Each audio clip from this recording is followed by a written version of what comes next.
I'm Nicole Zayek. As Israeli forces engage in the fierce urban battles with Hamas militants, desperation is growing among Palestinians largely cut off from supplies of food and water. And I'm Gerard Jones. United States officials say there are no safe places in Gaza nearly a week after Israel expanded its offensive into the south. The war is now threatening U.S. security. CNN Brian Todd reports. Today, a new and sobering warning from the Secretary of Homeland Security. We are definitely in a heightened threat environment, and we are proceeding with vigilance. Alejandro Mayorkas' comments to CNN mirror those of FBI Director Christopher Wray, who told senators the current threat environment inside the United States is different now from periods, he says, when individual threats popped up here and there. I've never seen a time where all the threats, or so many of the threats, are all elevated all at exactly the same time. That's what makes this environment that we're in now so fraught. Would you say that there's multiple blinking red lights out there? I see blinking lights everywhere I turn. Wray said the FBI is working, quote, around the clock to disrupt potential attacks by people who are inspired by Hamas's terrorist attacks on Israel on October 7th. Since that day, Wray has spoken often of an increase in threats inside America's borders related to the Israel-Hamas war. What's different about what's happening right now?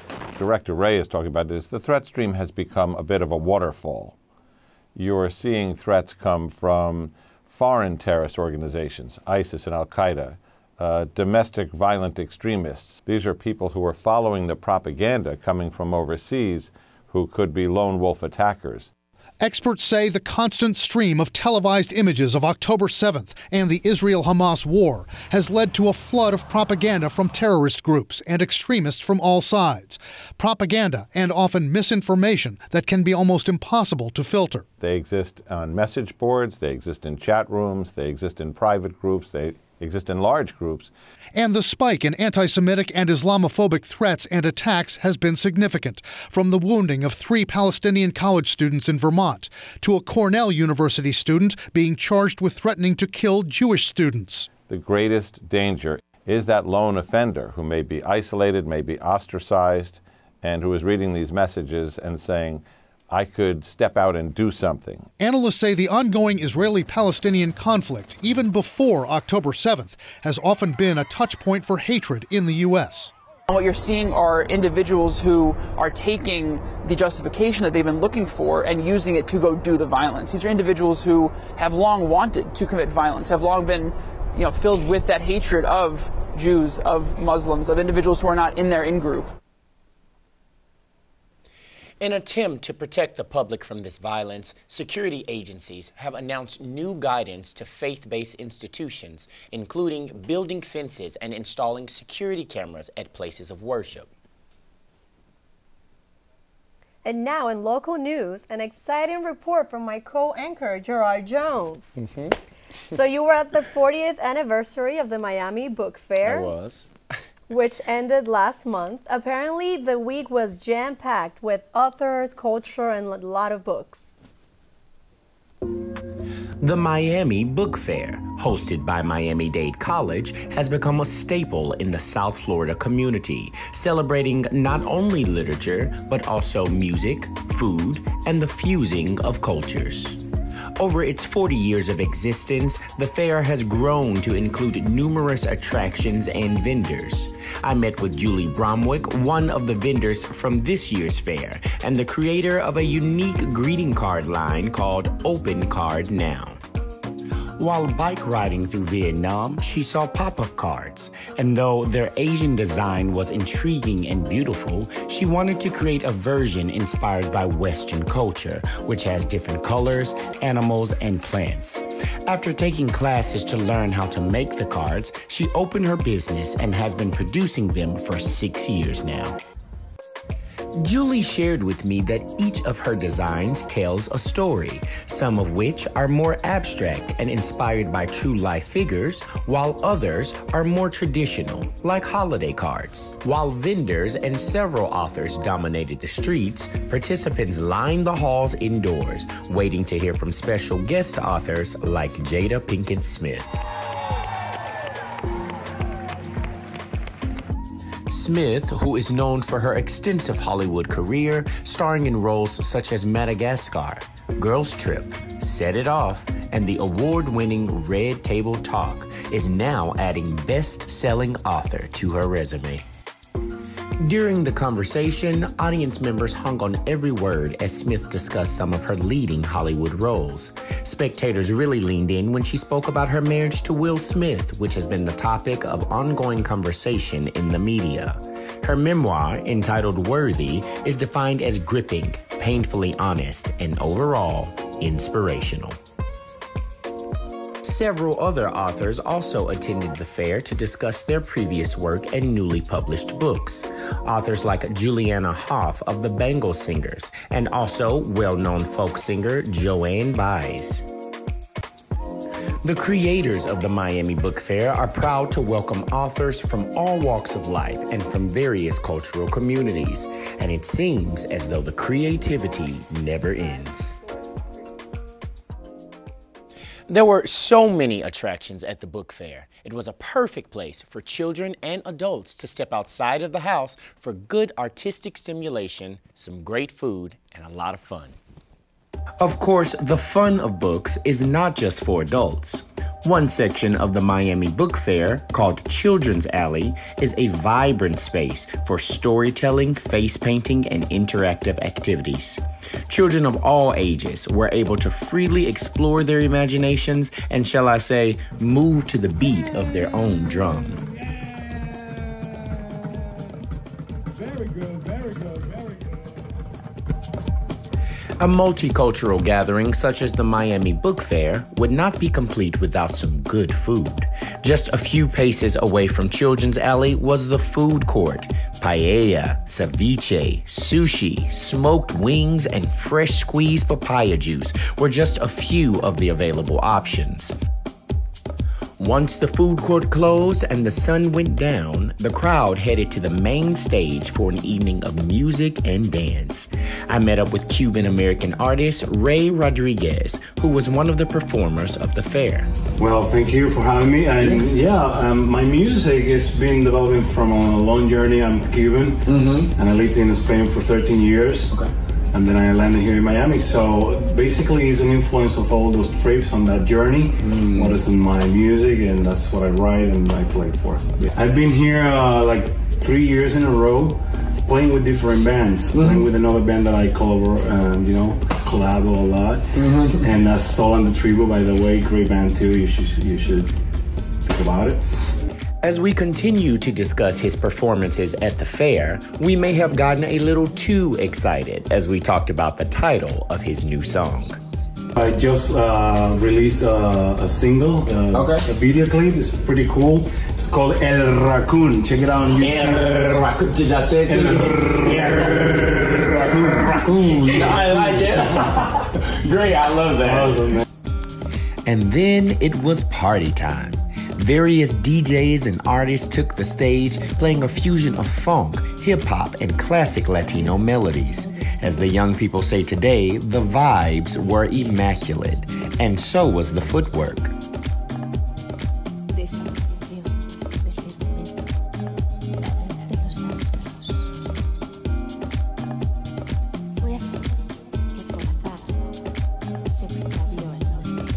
After a full day of activities, this reporter had to call it a night. A big thank you to the Miami Book Fair for having me, and I look forward to being a part of the event next year. Reporting live for iPulse News, this is Gerard Jones. Another Lynn student is making news and winning awards with her passion for horses and a desire for something exciting. Her name is Sydney Matalon, and she describes her journey from the island of Jamaica to the United States. Reporter Swanson Gibson. 18-year-old Sydney Matalon has made her mark within the sport of equestrian here in the United States. She has already competed in several events at the Wellington Equestrian Center in Wellington, Florida.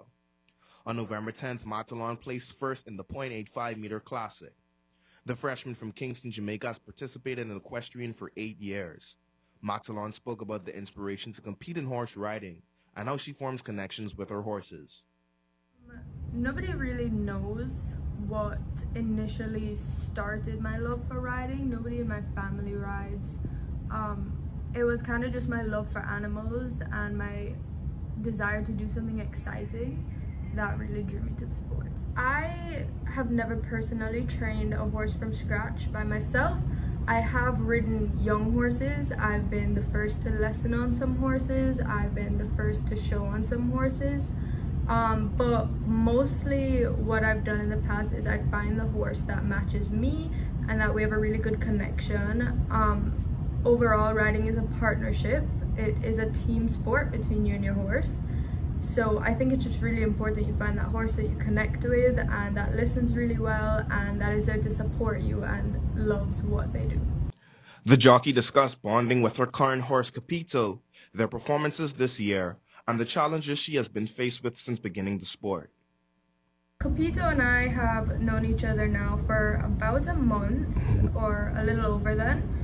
And we've been doing really well together. He's helped me grow so much over this short time and we have just done really well together. We connect really well. Recently, over the past 2 shows that we've done together, we've come first and placed in every round with first places, 6th places, 3rd places, and at the most recent show we won overall champion of the .85. I had a really hard last 2 years mentally and physically with my riding, and I think that just comes from having a lot to work on with your horses. It can be a very mentally challenging sport because you can't exactly sit there and say to your horse like, hey, please do this for me. You know, you have to like connect on an emotional level. They have to want to do it. You can't force them to do anything. So it can really take a toll on you when things aren't working out, especially when, like me, that is my happy place and that's the place that I go to calm me down. So when things are rough in that area, it can be extremely painful. Matsalon also highlighted her greatest achievement thus far and aspirations of competing in the Olympics. My biggest achievement would be having the opportunity to ride in Wellington and show in Wellington, which I've done 2 shows so far with Capito, and they've gone really well. I've gotten a lot of first place. I won champion at this recent show that just passed this weekend, so I would consider that my biggest achievement. So the ideal goal would be to represent Jamaica in the Olympics in show jumping. I could see that happening over the course of 8 years, 7 years, I guess, until not the next Olympics, but the Olympics after that. But I'm not dead set on it. It would be a huge opportunity and I am working towards that. But I really am just as excited as everyone else to see where I can take this. I'm Swanson Gibson Jr. for iPulse. And another Lynn student, this time a graduate, is establishing himself in the film industry. Devin Dwayne is an up-and-coming independent filmmaker and has worked with the Delray Development Association, the DDA. Reporter J.T. Scott went to his home studio. Recently, I had the opportunity to speak with freelance videographer Devin Dwayne about his work in South Florida. Devin is a graduate of Lynn University and has made his presence felt in the content creation world by working with major brands like Marriott Hotels and at events like the Fort Lauderdale Boat Parade. With his work, he is well on the way to establishing himself in the South Florida community as an upcoming filmmaker, so I sat down to learn a little bit more. What is your current job and what do you do? My current job is the creative marketing coordinator for the Delray Beach DDA, and I also own my own marketing agency called POV Creative. And so for the DDA job, basically what we do is market the downtown businesses and also do a lot of tourism marketing to help bring people to downtown Delray. It's our job to see the businesses in the downtown area succeed, and the way we help them out is by helping them with marketing.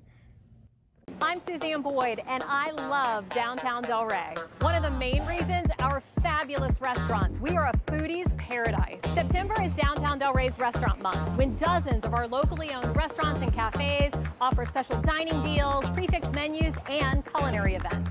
Get out your phone and scan this QR code to see the participating restaurants and be entered to win a $100 gift card.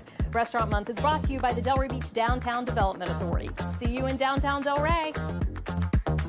Outside of his work for the Delray DDA, Devin creates content for his own personal brand, POV Creative. This is where Devin really gets to use his skills and work with his client to create an amazing video, which is where his passion really started. Is there a piece that you are most proud of that you've made in the last year? Recently, within the past year, I worked with Israeli billionaire Nima Yamani, and he had me come out down to Miami Halloween weekend and film his mastermind that he was having on his boat with some of his people he's mentoring. And the video came out great. It was one of the most fun I've ever had filming a video, and the video is still not released yet, but here's a sneak peek. Alpha King Nima, Miami Takeover. Come check out the yacht party.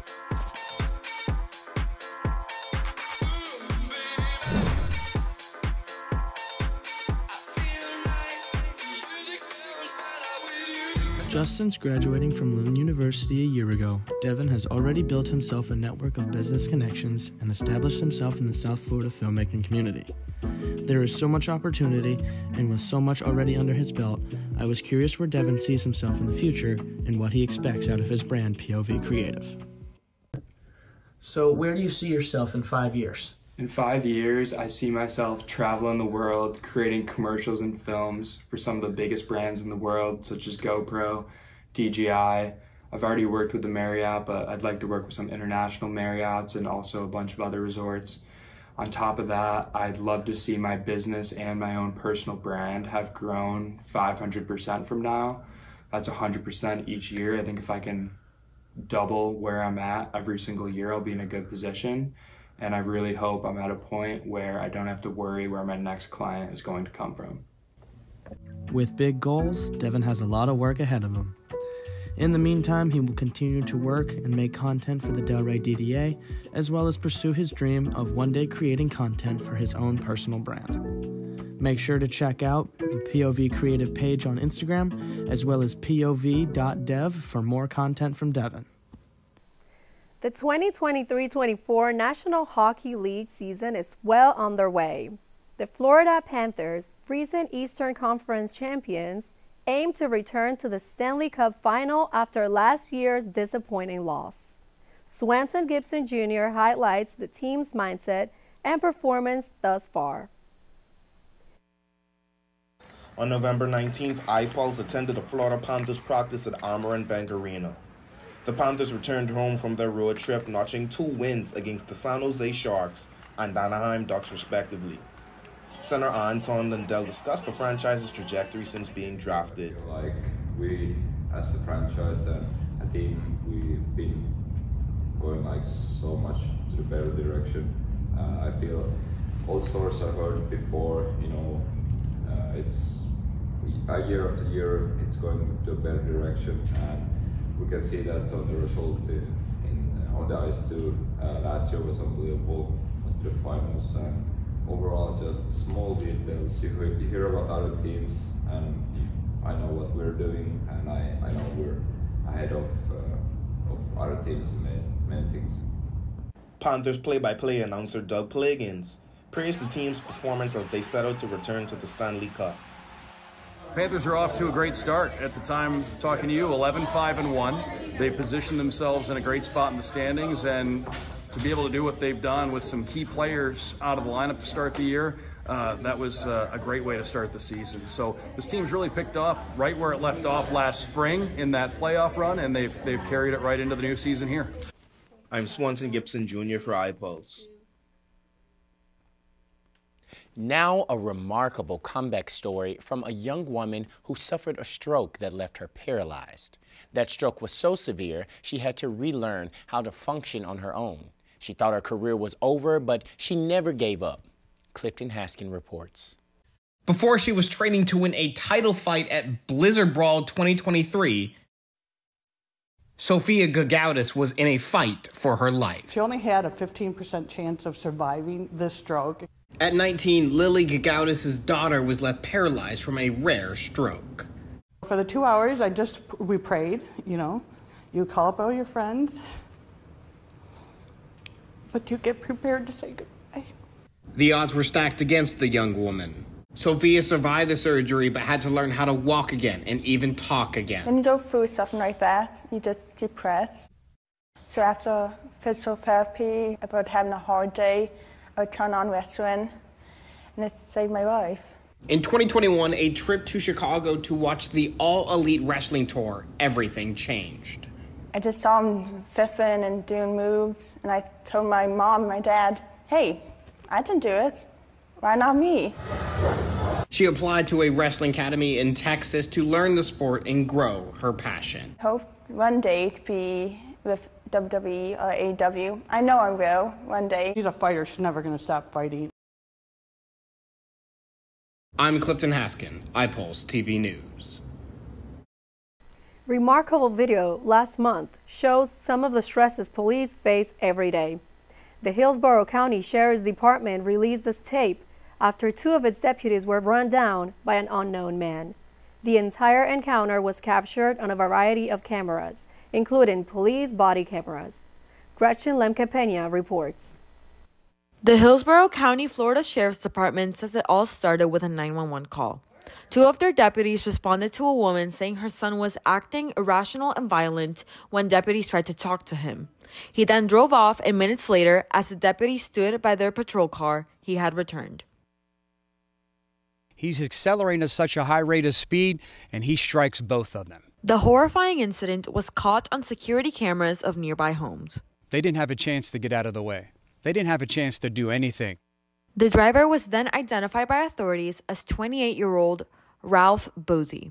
He is seen walking in the footage from the vehicle while 2 other responding deputies confront him. We're ordering him to the ground. We're issuing arrest commands. He ignored those commands. They both deployed their taser. He went to the ground and they were able to secure him without any type of further incident. Bosey is being faced on 3 counts of attempted murder on a law enforcement officer. Both deputies were airlifted to a Tampa area hospital, where one of them may have to get his leg amputated. Our agency has been rocked today. Fortunately, we won't be planning a funeral, regardless of how intended and determined this suspect was to take a deputy's life. I'm Gretchen Lemke-Peña with iPulse News. November was a great month for cinema. One of the movies that stood out was Marvel's latest film, The Marvels. The film stars Oscar winner Brie Larson, Teyonah Parris, and Iman Vellani, all of whom play superheroines and who work together to save the universe. Lisette Jean gave it the thumbs up. She's entangled our light-based powers, so we switch places whenever we use them. Strong theory. Brie Larson's Captain Marvel and Monica Rambeau, played by Teyonah Parris, get connected with Iman Vellani's Kamala Khan in The Marvels. We're a team. Oh, no, we're not a team. We're not a team. Team or not, all 3 came from somewhere. Something in my past is the key to all of this. We first met Larson's Carol Danvers in 2019's Captain Marvel. The film, set in 1995, also introduced us to a young Monica Rambeau. The 2021 streaming series WandaVision showed us how the grown-up Monica got her powers by pushing through an extra-dimensional barrier, allowing her to transform into any kind of energy. It's not really the brown girls from Jersey City who save the world. Don't be so sure. The following year, we saw wannabe hero Kamala become Ms. Marvel in that streaming series. Do you know what you are?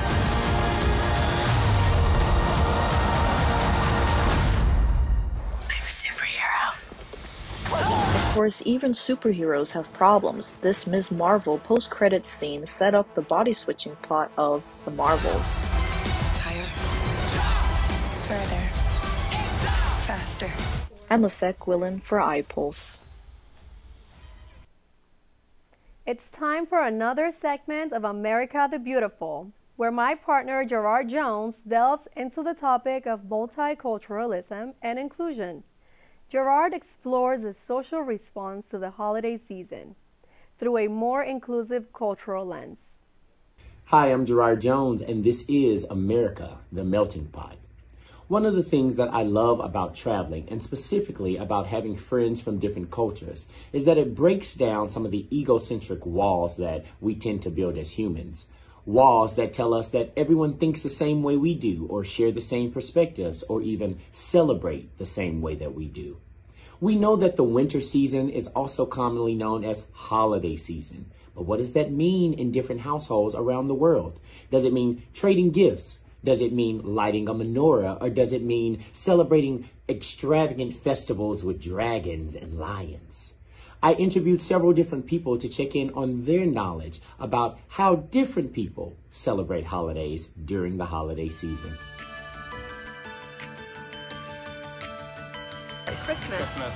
Christmas.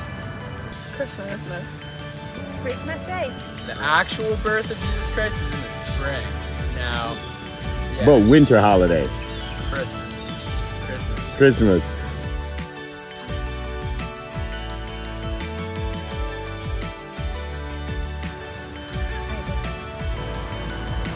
I don't know. I'm blanking again. I have no idea. I don't know anything about it. I couldn't tell you that.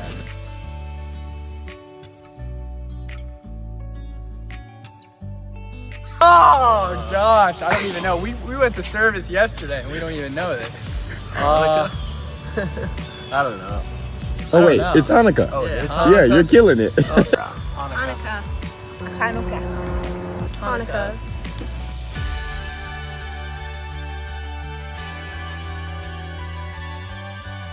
Something New Year.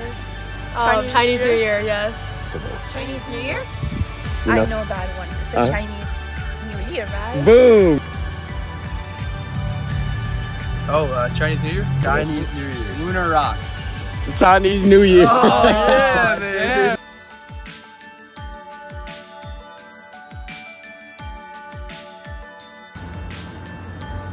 I have no idea.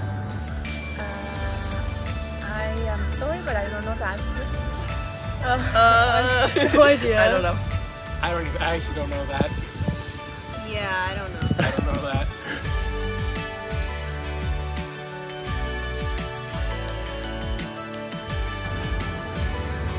I have no idea. You're gonna know it if I say it. Am I? You think?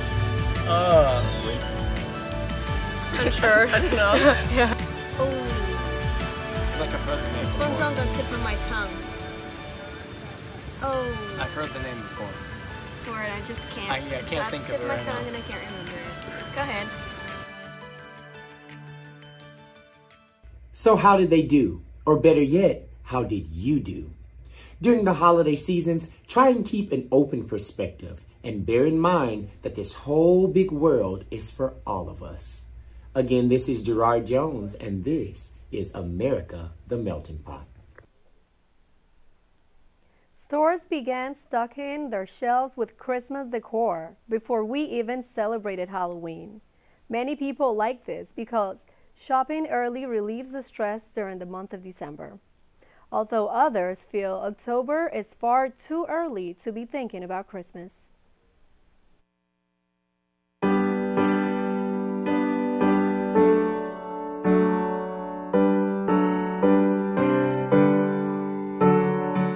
Christmas seems to be coming earlier and earlier every year.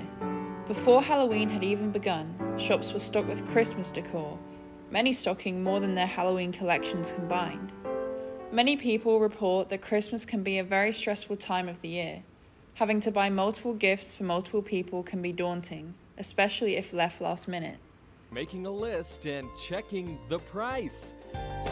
Really, if you're on a budget, it's best to really shop early and then also continue to look for those deals. If you buy it on Black Friday, it actually might not arrive in time for Christmas. This seems to be the biggest reason stores are stocking early, to allow people to get ahead on their Christmas shopping. But does this eliminate some of the festive feeling come December? Are people sick and tired of Christmas by the 25th? If they've seen it since the start of October, most likely. First of all, retailers have a lot of overstocks due to supply chain issues throughout the pandemic, so they're looking to unload a lot of merchandise. The longer stores feed the early Christmas shop craze, the earlier it will start each year. Ultimately, the longer these products are on the shelves, the more revenue stores are going to generate. I'm Eleanor Bruce for iPulse. Yeah, can you do a video? Yeah. And that's iPulse Live for December 8th, 2023, our last broadcast for the year. I'm Gerard Jones. And I'm Nicole Zayek. We'll see you back in the new year. Our new show, January 12th of 2024. Be well over the holidays and Happy New Year. Oh, and here at iPulse Live, we want to say goodbye to some of our dear friends who have had their last show today.